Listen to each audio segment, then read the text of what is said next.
Okay, here we are again dealing with pump problems. So I'm down in the culvert. You can see the metal behind me here. I'm down, almost 6 feet down to the bottom of this thing. And we got a pump that's gone out. It won't fire up.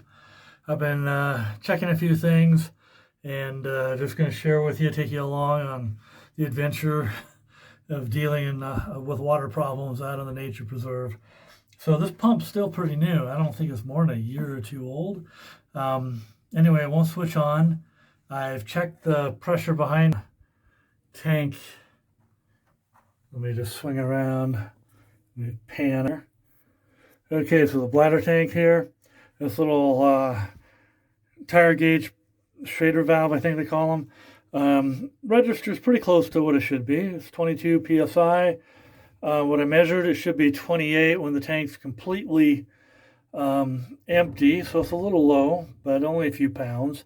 In a way, that's kind of a good thing because the pump and the pressure relief valve component here, which is down here, originally comes with these little covers on them. So I took the cover off, and I've noticed some leaking around this before, but I can see real clearly here too that you can see the shininess of the water here. So there's some kind of leak, water that's getting in here. Could be shorting something out. Anyway, it could be the little pressure switch that's underneath this at the water line. You can see this line here comes underneath this switch and then comes up under with the right angle. And it provides that pressure information basically to tell the switch to turn on or turn off, depending on whether it's below 30 psi or above 50 psi.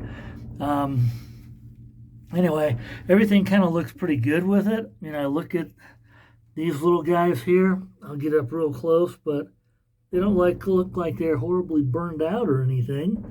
A little weathered from over the years, but anyway, I'm going to try to clean them a little more. And then the other thing that could be the problem with this not firing up could be a bad capacitor here. So it's always good to get the specs on this.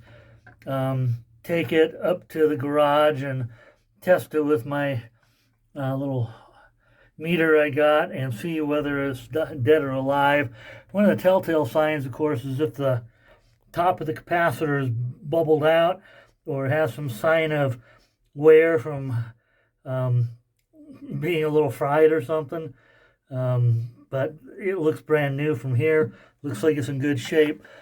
But nonetheless, good to just take it and test it just to confirm. Right now, I'd only give this like a 10% chance of being the problem. More likely, it's got to do with this pressure switch that's stopping the pump from firing up. Everything else looks like electronic-wise is good. And the only other real long shot could be as if all the dirt and sand and minerals we have in our water here could be causing the propeller pieces inside that move the water. If they get gummed up and freeze up, that could be this too, though I would expect to hear some humming of the motor unless the motor fried. But even then, if it fried, I think I would smell it. So that's my diagnosis of troubleshooting here. I think it's this switch is the problem. And the water coming in, maybe the leak's bad enough that it doesn't sense the pressure like it should to be able to turn this thing on and off. So anyway, first I'm going to check the readings on the capacitor, even though it's likely not the problem. Just thought I'd double check it. Okay, out of the culvert, got this guy out, little capacitor. It's got the specs on it to tell you what kind of meter reading you're looking for. So I'll show that in just a second. Back to the garage now. Buried in the toolbox are my meters. So let's see what we got. Okay, so I got the meter. Just make sure your multimeter, or maybe even like I've got a separate meter for focusing on reading the particular farad readings here. This guy has got an 80 farad, so plus or minus 5%. is a good indication of a good capacitor here. So I've set mine to 200, so it should show this pretty good if it's good.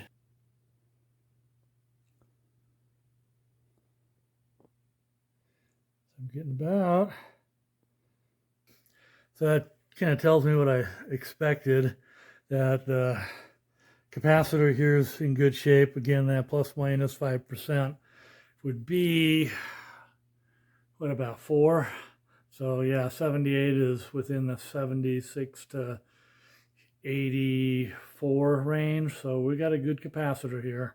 I'm going to put it back in and then look at maybe filing down those little connection pieces and maybe wiping some of the water out and see if I can get the pump to fire up. See if it's just something with the pressure switch. You know, I'll try to tighten down that little leak that I think is coming up from underneath it too, and see if I can keep any leaks from happening while I'm testing the switch.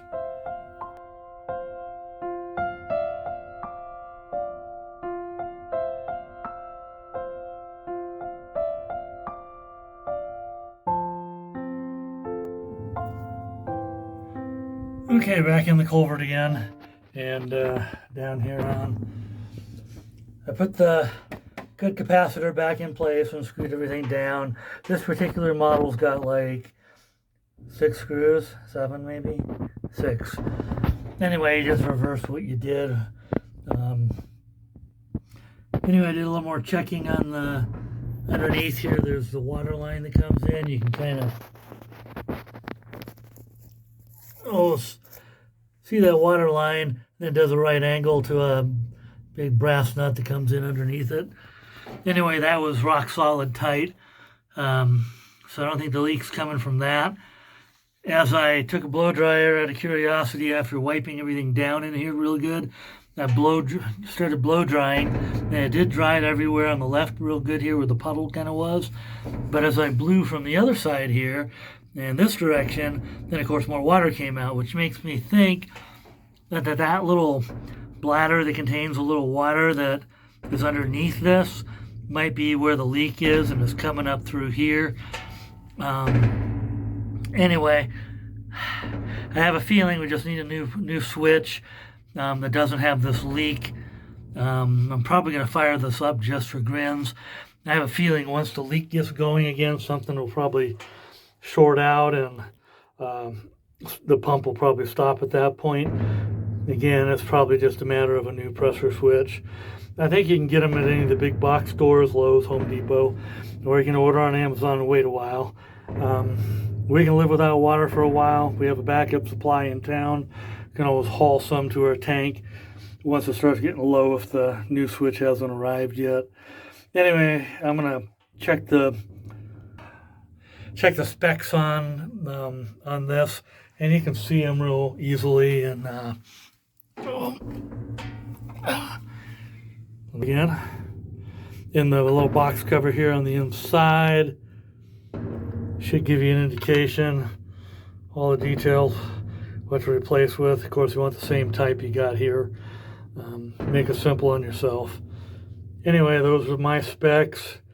And I'm going to order one, or I'm going to make a trip tomorrow and, Los Lunas, where they got a Home Depot and a Lowe's, both right next door to each other, so really convenient, but it's still an hour drive each way. And one other thing I'm going to have to test here to really confirm we got a bad switch going on. What I'm about to do, I got my little multimeter down here, and we're going to plug the electrical back in. We're going to check these two for power coming in, and then the inner two for power going out. This is a 120 volt setup here. So we'll just confirm that these contacts here, whether they are making contact properly, or if there's so much wear and tear on them, or they're slightly burned, fried, whatever, that they can't make the contact. So let's give it a quick test. Okay, let's give the proper test here. Let me get this plugged back in, or else flip it. So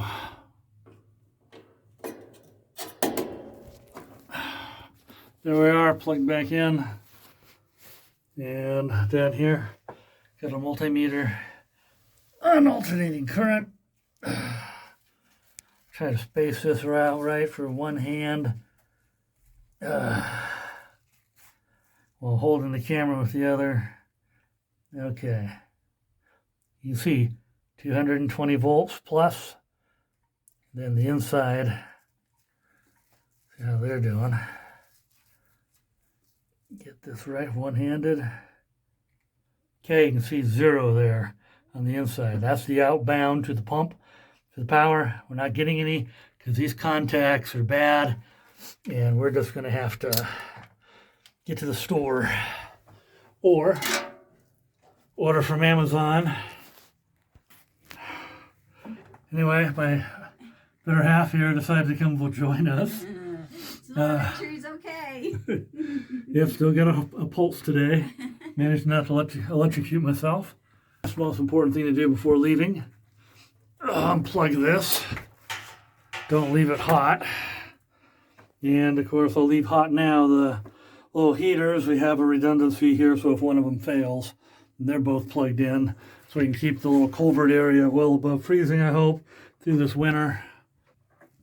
And we'll see what we do next. We got to decide, do we go into Los Lunas to Home Depot, Lowe's, and get one for like 35 bucks plus tax, plus an hour each way of our time and fuel, or do I go ahead on Amazon Prime, get one for 10 or 15 bucks and wait the customary 2 days, which is really a week out in the nature preserve.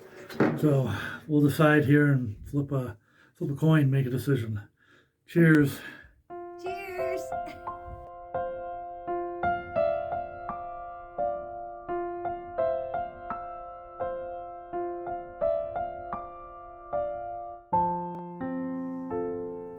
Okay, making progress. We got the new pressure switch and some little brass fittings, including a little pressure gauge here that I really want to put in line here with the pump and the whole water system, so I can actually monitor the pressure as it builds up or decreases and be able to see what's going on here. Okay, so here's the other piece of it, the actual pressure switch with the cover removed. I just gotta put the plumber's tape on here and put the little brass fitting through here real tight. And then I'm probably getting real close, but it's getting awfully late in the day, so I'll probably hit it in the morning to change this out after I drain the water out of the pumps or the bladder system. That's still pressurized. There's still some water in there.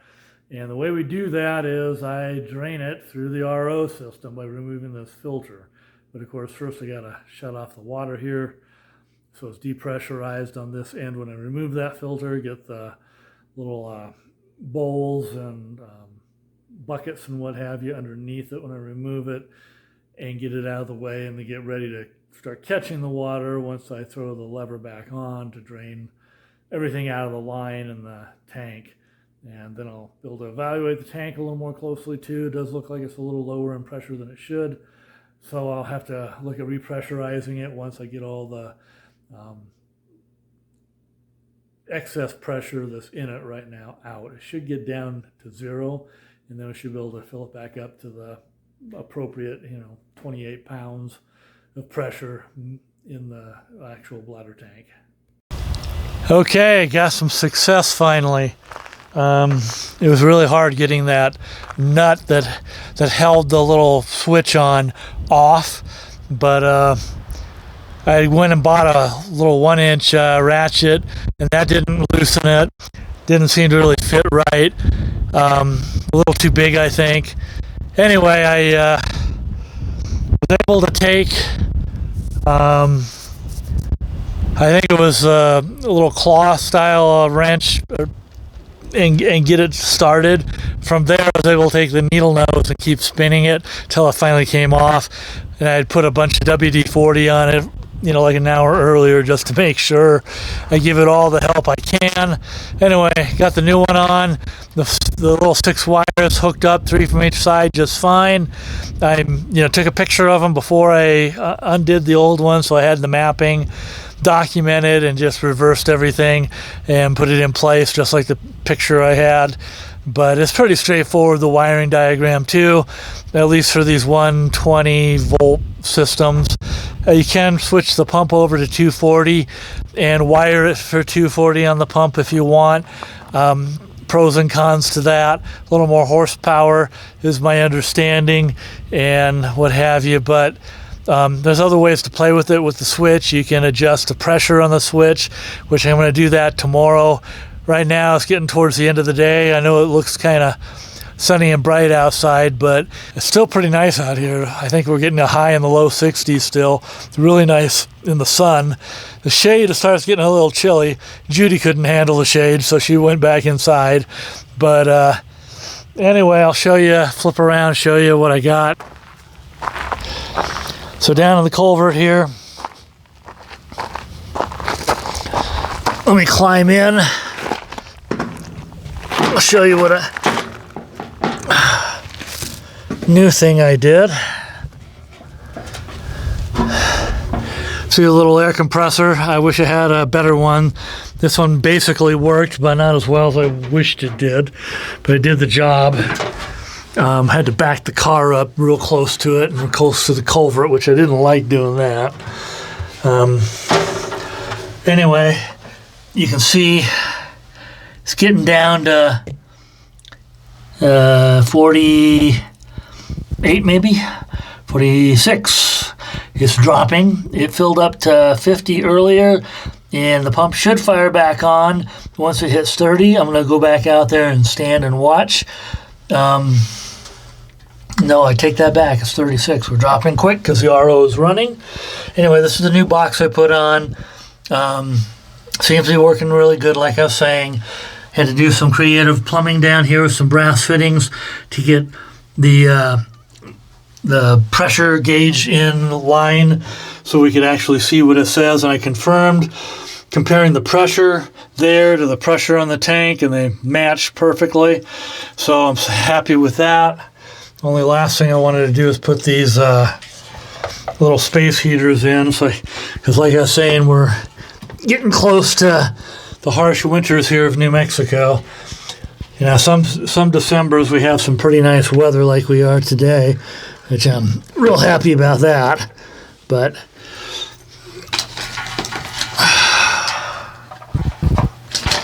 anyway, we'll get these plugged back in. I already have them preset. Shouldn't have to do anything to them unless the settings changed. Oops. Okay. There we go. Anyway, the gauge getting down close to 30. Basically done in here, but I'll show you how you adjust the pressure up in our results. I did push the screw maybe half a rotation. You're supposed to do the full if you want like 3 to 4 psi. So that's why I'm probably only seeing 1 or 2 right now. We'll play with this some more tomorrow, weather permitting. I think we're still in for a good weather tomorrow. Anyway, it looks like we're about 2 pounds away from firing up. I think I'll just wait in here and watch.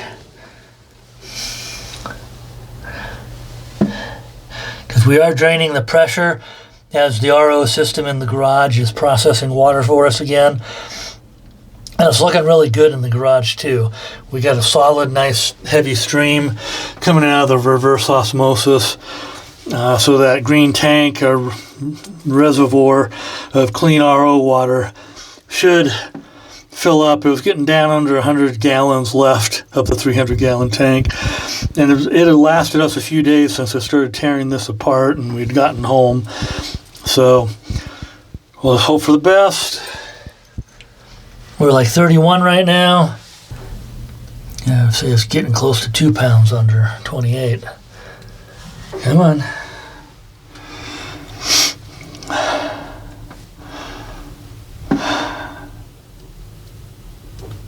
There we go.